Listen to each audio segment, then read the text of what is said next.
What up, everybody? Welcome into another episode of Profit Picks. If you are new, we always start this show by being transparent. And yesterday I took 8 plays, and I believe I went 4-4. So not a good day. Excuse me. Sorry, not a good day. Got juiced. Yeah, got juiced, and have to do better here today. And I do like a lot of things on this card, but second, I gotta apologize for being so late. Not gonna make excuses. Just stuff. Life happens. Some stuff went on real quick, and it ended up making me late for the show. So, my apologies for keeping everybody waiting. I'm gonna take a little look at the chat. I know we have a lot of comments because I was late. Avery Smith in the building says he got his notebook out ready. How about those Mavs? He says, yeah, the Mavs. They did their thing, man. You said it. LJ said it. There were some sharp cappers in there liking the Mavs. So shout out to y'all for that good call. What up, James? Saturated. I guess it did. I guess it did. Um, let's see. Let me try to skim through some of these comments because I cannot put them all right now. Gonna be short on time for this show. So we'll do some quick hitters. What up, Mark? Nets was sweaty. I was over there watching in the corner, just been some trying to get it home. But we did get to the window with that, so I'm thankful. Yeah, Kyle, fucking Vino's fault all the time. Always Vino. Always Vino. And I think I gotta hit him up too. Because he's in town. He did hit me up. And yeah, I gotta go catch him today or tomorrow. Let's see. It's okay. Kyle, you can bounce back today. Let's keep looking. And yeah, I'm good. All right, good to see. Said, damn, Skee, you asleep? Top 20. I already said this about both of these teams before the season started. That was my thoughts on both of those teams. So I'm not surprised. All right, y'all. Let's get to it. So since I'm late, since I'm short on time, I'm gonna do some quick hitters on some of these games. I may even skip over some that I don't feel strongly about, but I will be back at 1 p.m. Pacific Standard Time with Wham, Dutch, and Babano, and we will talk about all the games. So first up, I probably will um, put this on the screen. Let's see. Hawks and Wizards. This is one that I don't really want to do too much on, but what I will say is it opened 234 and a half. It's come down to 233. And if you've been around for a while, one of the systems that we look at is, teams that just played and then they're playing again in a short time frame. And we're looking at which way that total moves. And they moved this one down. So they are expecting a lower scoring game. The reasons I can think why that could be, just looking at the injury report for both of these teams. I mean, Kuzma's already out. We know Brogdon and Sadiq Bey are out. Bogdanovich out for the Hawks. I could just see, they're missing a good amount of points in this game. Now, do I trust either one of these teams defensively? Absolutely not. Let me put this. We'll rock with this today. Should be okay. We will do it every single day soon, but we don't have the biggest sample size, but we do have some numbers. So just looking here, like defensive rating, 27th and 29th. So second worst and fourth worst defensive teams. And both top five in pace. So that's not something I really feel really comfortable putting my money on. I know that last one went under and they putting it down. They think it'll be another under game. I can understand the lack of scoring, but am I willing to put my money on those terrible defenses? I am not. Um, you guys see the situational notes, and shout out to the Money Baller. That's our guy RC's website. Helps you cap the games faster, efficiently, all those good things. Hawks, 4th and 6th, 3rd and 4 nights. I'm not laying with the Hawks. I mean, if it was closer to a pick 'em, I might think about it. So either Wizards or the under would be my thoughts in this game. And let me get to some of these comments here. Let's see. Top 20 Louisiana likes Jordan Poole over his 6.5 assists. Munaf likes his threes. Casey says Hawks got Grizzlies last year. Injury report. Appreciate you, Mario. Says great pick on your best bet over 17.5 for the Nets game. That one was pretty easy. Munaf says both teams, both in the league. Both teams, I think he's saying bottom in the league in 3-point defense as well. So can't do it with the under in this game. What up, Josh? He's reminding everybody to hit the like button, and I 100% appreciate it. Let's keep going down the list. Next game we will look at will be Cavs and Lakers. I got to keep this going now too, huh? Cavs and Lakers. I'm gonna be honest. This is one I'm gonna save. My bad. I'm gonna save this one for the later show. So let me take this off for now. My bad, you guys. A little bit too much to do. Next game up is one I do like. 545, 546. Boston and Indiana. Opened up Celtics minus 6.5. Hasn't really moved. Total open 231.5 and is all the way up to 235, 235.5. Injury report. Hauser's game time decision for the Celtics. We know they're without Porzingis. For the Pacers, Miles Turner on that injury report, game time decision there. So this is one where I will pull this back up actually. So a couple things that I want to look at in this one. And number one, I'll shout this out without even pulling it up. But we all know it's playoff revenge spot for the Pacers, right? But how well do home dogs do in playoff revenge situations is what I wanted to look at. It's not as good as when it's, the better team, the favorite. Only 21 and 24 ATS. But the under is 30 and 15. And this goes all the way back to 2010. So two teams that are very familiar with each other. When I look at the Pacers this year, for one, it's their fourth and sixth nights. And let me get this up on the screen. Fourth and sixth nights for them. And they just don't seem like the same team. I mean, we'll start here. We'll start right here. The Pacers are 26th in pace. That is not the Pacers that we saw last year. Last year, they're, a blur up and down the court in an instant. Every game is a track meet. A total of 235.5 last year was easy. You push the button to the over for this Pacers team. Not so much this year. Celtics also playing at a bottom 10 pace as well. Pacers offense just lacking. You can start with Halliburton. He hasn't looked the same. The team as a whole is not shooting the three well. I think they're shooting 31% from three as a team. This is not the same Pacers team right now that we got accustomed to seeing last season. Meanwhile, the Celtics are a well-oiled machine. They still do play defense as well. I mean, from a side perspective, the more I look at it, you could be missing Miles Turner too. I would look towards the Celtics, but I like the total here. I like these slow pace numbers, this lack of offense or slumping offense right now. And if we just look at this, I mean, look at the Pacers games. None of them over 235.5 this season. So until they show us they've gotten back to that team who's going to continuously play with pace, who is a lot more efficient offensively, I think I have to start to look towards unders. So this game, I'll go under 235.5 as my play. And let's see what you guys think in the chat really quick. Should put my watch on so I can keep track of time. B Daddy leans Indiana. Sandman disagrees. Top 20 Louisiana's going with one of the old faithfuls. Boston first quarter. Mark likes him on the full game. I can't be mad at everybody liking the Celtics. Lit Pick says, it ain't broke, don't fix it with that first half.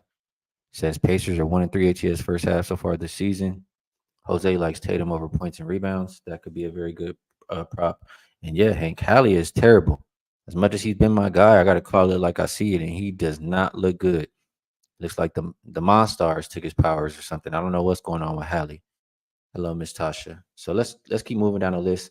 I want to try to fit all these games in while I can because I really got to get out of here and go somewhere. About 25 minutes or so. Next game, let's take a look at the Raptors and the Hornets. Let's see if I can keep this going like this. Or actually, I'll pull it up as I go. My bad. Pull it up as I go for that. So Raptors and Hornets opened up. Hornets minus 5.5. They're now a 6.5 point favorite. Total open 226.5, down to 225. Injury report. Quickly game time for the Raptors. They do get RJ Barrett back, but now Scotty Barnes is out, along with Bruce Brown and Kelly Olynyk. Vasilya Micic is game time decision for the Hornets. Jeffries, Brandon Miller, and Mark Williams look like they're all out. So for this one, I think I will pull this up again. I had a system too. I don't think I'll put the system on the screen, but I will read it. I had it on my phone. Let's get this on there. Maybe I should just leave it. I'll figure out how to rock and roll with this the best way. Maybe leaving it is just best. Thought I might not use it for every game, but then again, I may. So the Raptors playing their fourth game in 6 nights. They're coming off of an overtime game. Meanwhile, the Hornets, well rested. Last time they played was the 26th, so 3 days rest for them compared to one and off an overtime game for the Raptors. And that alone really just makes me, try to find as many reasons as I can to go and bet the Hornets. First thing that stood out to me is, Hornets are not that kind of a team to be laying this number. And so I like to look at those situations. Here we go. I should have it here. So yes, here we go. We're looking at home favorites without a winning record who have 2+ days rest versus an opponent off an overtime game. They are 48 and 27 and 2 ATS. They only win by 6.5 points per game. So I did do a little bit more. Let me just get to it here. My bad for being a little bit disorganized today, you guys. And here goes. So kind of similar. We'll say a home favorite without a winning record, and the rest advantage is 2 days. Their opponent is off an overtime game. They're 3 point favorite or more going back to 2010. They've covered 9 out of 10. 8 out of 10 have also gone under. So I was really trying to get there with the Hornets. It's hard to trust this team to lay points. It's absolutely a Hornet spot. Only way I could bet this game. But also maybe I thought about Raptors team total under. I mean, we've mentioned plenty times about the coach for Charlotte getting everybody buy in on the defensive end. 109.5 is what we're looking at here. And in that last query that I said, I mean, no team made it above 101. Going all the way back to 2010. So Raptors team total under was on my short list. Hornets -6.5 also on my short list. And just didn't quite get there yet. Let me see. I think that's all. I don't like these defensive ratings. Neither team good defensively for that under. Um, I guess they just end up as leans for now. Let me see what you guys think here before we keep going down the list. What up, pretentious prodigy? Let's see. J Money 029 says no Barnes, no Raptors. Guys ready to move on from this game.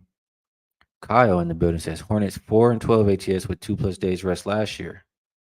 5 and 14 against the spread with rest advantage. Both NBA worst last year.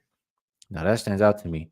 Appreciate you sharing that, Kyle. And I mean, that's probably why I feel like, it's still not enough just because they're rested to be laying 6.5. So easily can stay away from this one.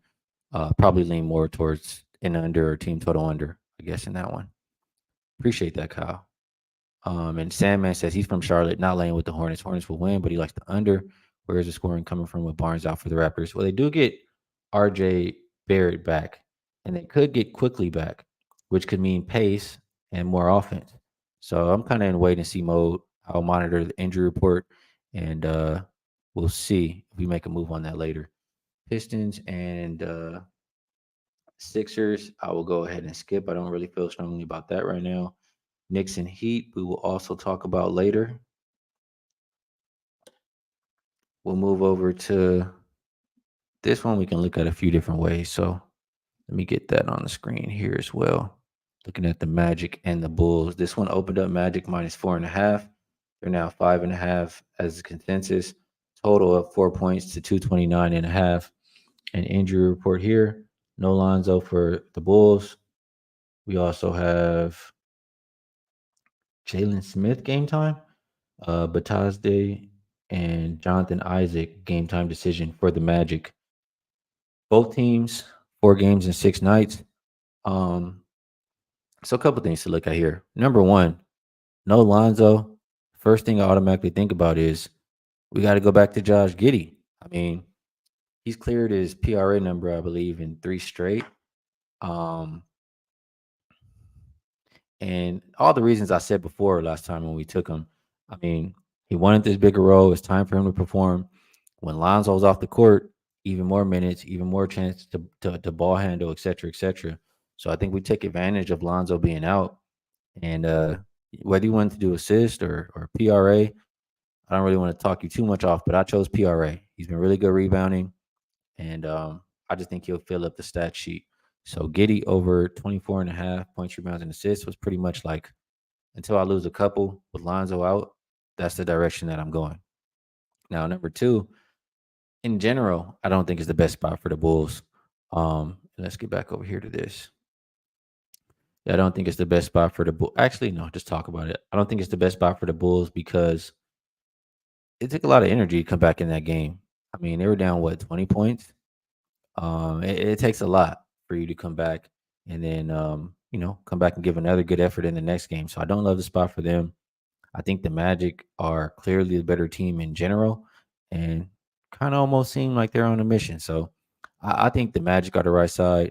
Don't really worry about the number. You can go back to last year when the Magic win as a favorite, they cover. Out of 35 games, they covered 31 dating back to last season. So I think the Magic could be the right side in that game. And I also like Giddy over 24 and a half points, rebounds, and assists. Let's see what you guys think about this one. J Money 029 says Franz PRA is a good look.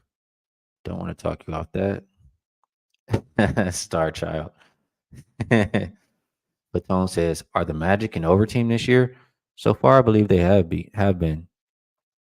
Over under. Yeah, Magic 4-0 to the over. Bulls 3-1 to the over. And you see this total skyrocketing. I mean, I can't talk you off of that. We know that the Bulls have been wanting to play faster according to the coach. And look at it, they're number one in the association pace wise. So I think this one will be played up tempo. And I do agree that I do think the Magic could be an over team. We can see that this game, I wouldn't be betting an under. I'll say that.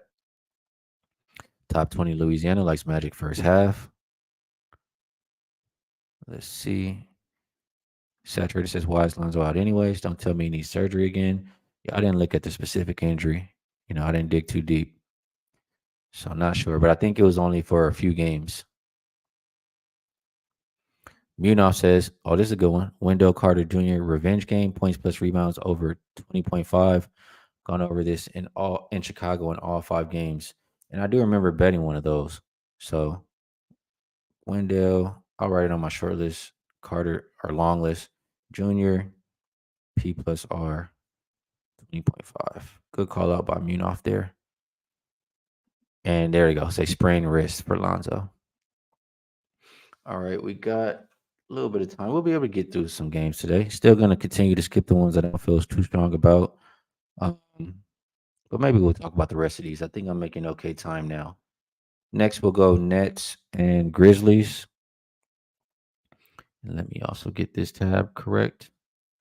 Nets and Grizzlies. So opened up Grizzlies minus 12 and a half. Looks like 12 right now. Total up from 224 and a half to 226. Injury report. Claxton out, Sharp out, Wofford out, Bogdanovich out. Oh, Ben Simmons is in. Okay. I thought Ben Simmons might be out. I thought I saw him listed as out. Maybe I just looked too early. For the Grizzlies, laundry list of injury reports. Edie, Conchar, John Morant. All game time decision here. Looks like they'll be without Gigi Jackson, Luke Kennard, Cam Spencer, and Vince Williams. First thing, I think about is the Nets off that overtime game, as you can see right here. And it's without rest, unrested off an overtime game. Kind of a red flag right there. 3rd and 4, 4th and 6. It's the first of a back-to-back for the Grizzlies. fourth game in 6 nights. They do have the rest advantage though, and it's a chance for them to bounce back. They're the other side of that Bulls game. They blew the big lead and ended up losing when they had total control of the game. So I do think because of that, you'll get a full focus effort from the Grizzlies for the full game. I don't even think like usually I'll think in the first of a back to back they might save some energy, etc. Like I think you're gonna get a full 48 minutes from the Grizzlies in this one. And for the Nets, I feel like they'll play a lot of players. I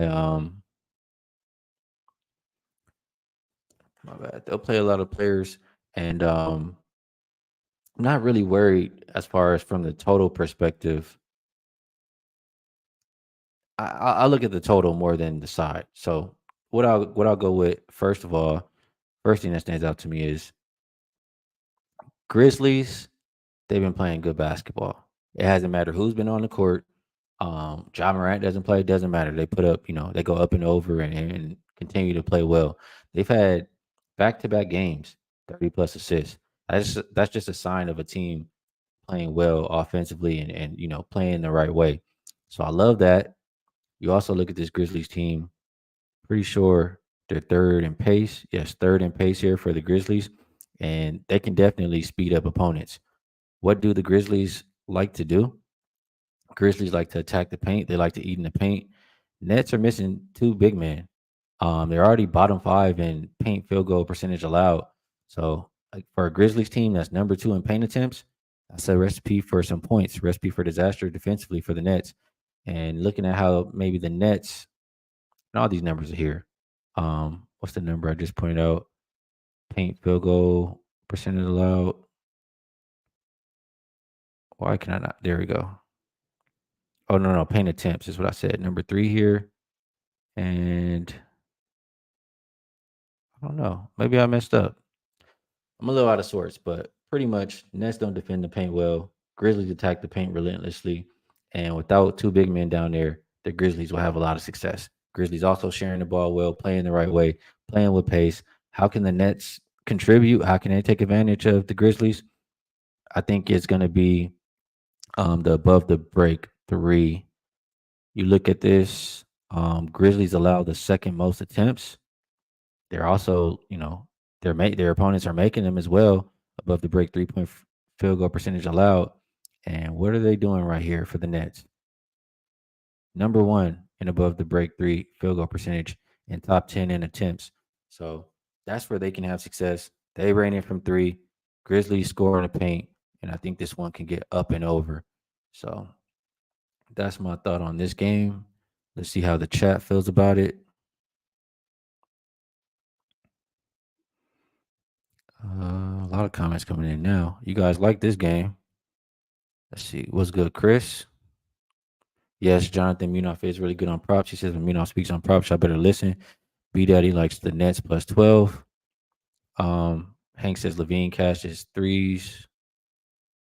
Okay, he's going back to that other game. Let's see. Saturated. B Daddy, I am not on them. He said he would still take them even though they played last night. Chris Sharon Aquarius says going back to 2018, unrested road dogs coming off of OT and non-conference games, 21-5 to the over. Interesting here. I like it. I mean, I'm on the over, so I like to hear some extra stats back it up. That's a good one right there from Chris. Meech likes Memphis. Top 20 says Bain is going to have 24 plus. Kevin Johnson likes that Nets team total again. Says they go over it, 13 out of 17 times without Claxton going back a couple years. So I could understand that. Lauren says wrong YouTube link, bro. Not sure what you mean. Not sure what you mean. Maybe I linked yeah, I'm not sure. But I'm kind of out of sorts today. So my bad if I did something wrong. Guys liking Cam Thomas over PRA. Nook says if Ja plays Grizzlies cover. It's all good, you Capper. Says just leaving the doctor. Sorry couldn't make it. When you can make it, you're more than welcome to come on. It's all good. Stuff happens. Let's keep going down the list. Am kind of up against it time wise. So Spurs and Thunder. It's not a game I feel the strongest about. The one thing I'll say is the total open 224.5, down as low as 220. And I think that could be moving in the right direction. Let me just double check injuries. Vassell out, Trey Jones out, Hardenstein out. Same usual suspects all out for this game. The thing that stood out to me in this one, let's get down here. Well, you do see the pace for the Spurs. You know Chris Paul is going to walk it up the court, take his sweet time to set up the offense. And it's the offense that hasn't even been looking really good. Neither one of these offenses have been looking good. Both defenses, as a matter of fact, better than the offenses, with the Thunder being number one in the league. First half, both teams combined 6-0 to the under, just very slow starters. And the books have shaded it that way. I mean, the full game is 220. The first half, 107 and a half, 107 popping up there. I would be thinking that we can get another slow start here. Like I said, I think the pace with Chris Paul is going to be slow. And I think of OKC, like, yeah, their pace number is number 2 here, but I think they can play either way. So, and they're going to lock up regardless. So, under whether it's first half or full game would be a lean for me on this one. And we'll move along. Or let's see the comments for a second, really quick. Top 20 likes the team total over for the Thunder. B Daddy likes the Spurs first half. I agree with Meech on this.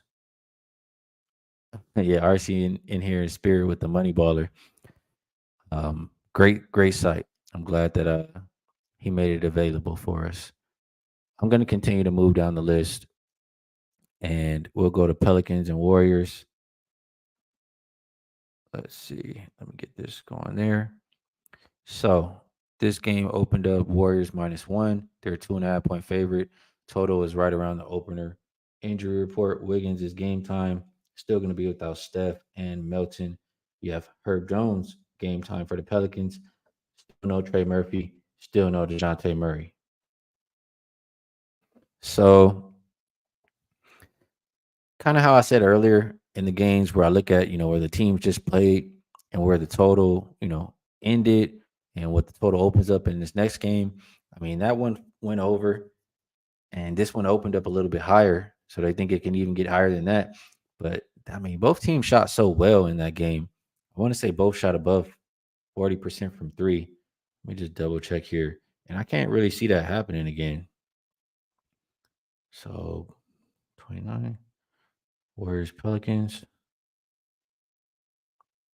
Yeah, 46%, 41%. Like I just don't see that repeating itself for both of these teams. Kind of everything was going in. So it made me pump the brakes a little bit. Um, if I was gonna play something in this game, I was trying to get there with an over for those reasons. But I think what I like more than that, I mean, I leaned Zion yesterday on his points because it's not the most rim protection for this Warriors team, and his point prop was pretty easy. I'd probably look that way again. Wiggins, they're definitely going to need him if he's out there. Could look toward his PRA, but don't think this is a game I'm going to get to the window with. So we'll move it on over to the last one on the slate. Did it in a decent time. Just had to speed it up. We're looking at Blazers and Clippers, and this one open Clippers -7.5. They're now an 8.5 point favorite. Total open 214.5, and it looks like 219. Injury report: Sharp out, Tybal out, Robert Williams out, Mo Bamba out, Kawhi out, PJ Tucker out. So my first initial thought here was go back to the well. I stayed off of it last game because I didn't feel like I felt like it was a spot for Sacramento, and rightfully so because I would have lost by half a point. But every Portland first quarter so far is 3-1 ATS. They're top heavy. Their starting lineup is solid. They have talent. It's just after those guys come out, it's not a whole lot of a lot of people you can trust behind them. Clippers though have been a solid first quarter team as well. Um, I still, I guess I'm like 60-40, like feeling like I want to take this first quarter +3. Like it's one of those games where I wouldn't be surprised if the Clippers were able to get that lead, but I still do think that the Blazers will compete. Third game and four for them though. Fourth and six for the Blazers, and you have the Clippers very, very well rested. So regardless, the more the game goes on, it will favor the Clippers. If you like the Blazers in any way, shape, or form, just my recommendation. Think you should take them early. And we have first quarter numbers here.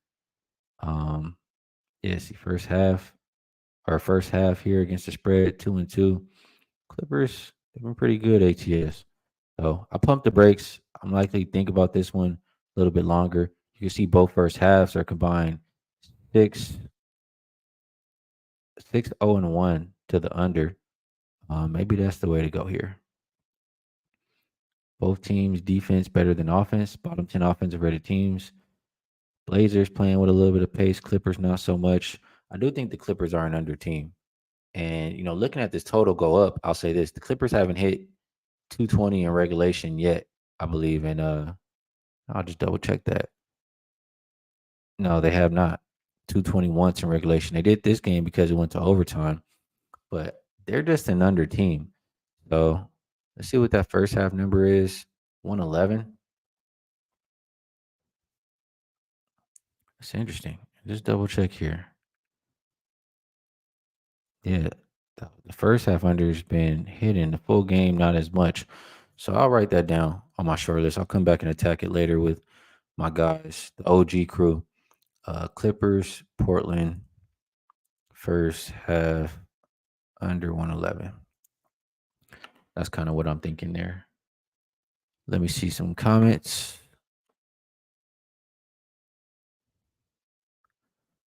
Um, One comment kind of threw me off there. So let me get back up here. I think guys were still talking about the last game there. So let me get here we go. Nick says Blazers plus 8.5. Thinking UCapper likes that as well. JT's not really liking this game. Sandman likes the Blazers as well. Star Child, there we go. He likes the under. Contrarian says Clippers showing a little defense. I'm in agreement. Very quick today. I have to. I'm thinking about it, Bryce. I'm going to take my time and may very well make that addition on the later show. Zoned Up says no guest host. Time's tough. Um, Zoned Up, you've been around a while. I've done plenty of shows by myself. I mean, I think I've done more shows by myself than with others. But we were going to have a guest today, but things come up. So we'll get back to having some guests soon. I know everybody, the guests I do bring on have a lot to bring to the table. So we will get some other people to come talk these games out with me. And if you want to hear other people, I'll be back at 1 p.m. Pacific Standard Time with three others. Torres Smith says, hit the like button. Appreciate you. Definitely helps out the show. Legner, sorry if I mispronounced that, says Clips have good perimeter defense. Star Child says one of these games going under. I would pick this one if I had to pick. Kyle says Vino is holding out for a contract extension. Skee's playing hardball. Nah, I'm gonna go link up with my guy today. Hopefully, if not, then I'll get with him tomorrow for sure. But that's the show. I was able to get through it with enough time for me to, still be able to do what I have to do afterwards before the next show. So I was gonna move it over to best bets, but before I do that, stop sharing there. And first of all, I'm gonna shout out. You guys know you can find all of my work at wagertalk.com. It's been back and forth to start this season, but it's early and long way to go. And still, we've been positive every single year since the pandemic. Up a little bit over 230 units. My top plays, that's in the association. My top plays, 3% or higher, 128 and 64. That's 66.7%. And I have two of them today. I have a 5% play that's on the side, and I have a 3% play that's on the total. So if you'd like to be involved, you can find them both at wagertalk.com. The link to, the link to my page is in the description to this video. Next, I do want to shout out what you guys saw me using the entire time, and that's my guy RC UCapper. his website, themoneyballer.com. It's just a way to make it easier for you to find all the stats, situations, things that you need to cap games in different sports. And if you would like to try it out, if you thought it was useful, you like what you saw me using on the screen, you can get 50% off your first month. Just use the link in the description to this video, and coupon code SKEE will get you 50% off your first month. So you can try it out, see if you like it, see if it helps you out, and choose what you would like to do from there. A little bit of a tease or a spoiler, but I have something else coming up. I just morning got thrown off today and didn't, I want to do it correctly. So I have something else coming that I think a lot of you guys will enjoy. Now, with that said, actually two things coming that a lot of you will enjoy. Um, but best bets for the show. I've made a few bets. So let me make sure I can still give you guys the same line that that I got there. Let me just skim through there. You know what? I am gonna go with.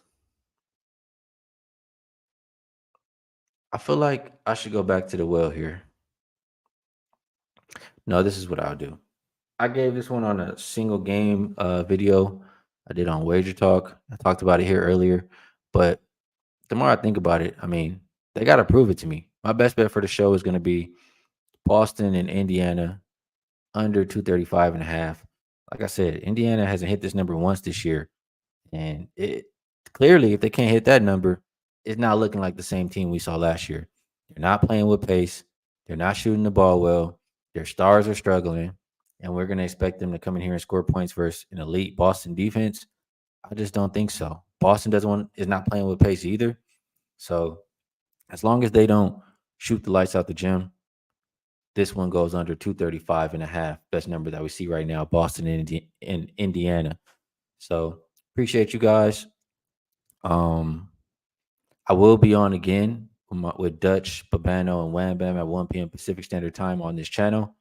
And make sure you guys come back and tune in. There'll be a lot more. I got a long list of bets that I want to talk out with these guys, and they bring a lot of good stuff to the table as well. So tune in 1 p.m. Pacific Standard Time. Appreciate all of you in the chat. You guys are also great people and great cappers, and that's why I do the show, because I like being around good people and talking it out with you guys. So until later, peace.